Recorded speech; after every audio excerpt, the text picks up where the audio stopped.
3, 4, 10. 5, 6. Pwede makahiram kahit 1,000 lang? Nah, pasensya ka na talaga mo pero hindi ako pwedeng makialam sa mga pagsubok na binigay sa iyo ng Diyos. Kaya mo yan. Kaya mo yan. Laban lang. Laban lang.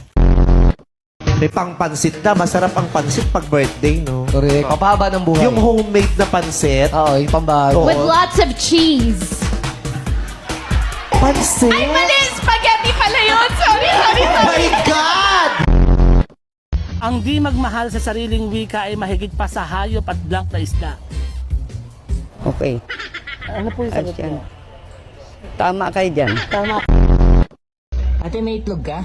Meron ilan? Ako din. Ilang itlog? Dalawa lang, ate. 40 days video. Bakit 40 days? 40 days video. For today's video pala. Anak, bakit mo naman sinapak yung kaibigan mo? Sinabihan ba naman amoy makata yung bibig ko, may? Makata? Eh, anong problema sa Makata? Ha? Ano? Poet in English, ma. Poet. Ay, may poet. Agoy, bars. May pakpa kayo? Meron. Lipad ka nga. Magkano ba itong saging mo? 21 kilo. Mahal naman? Mahal? Gusto nyo mura? Oo. Ako may alam na mura. Ano yun? Putangin na mo. Guys, I'm so proud dahil sa scatter, nakabakal ako ng electric fan. Dating naka-aircon.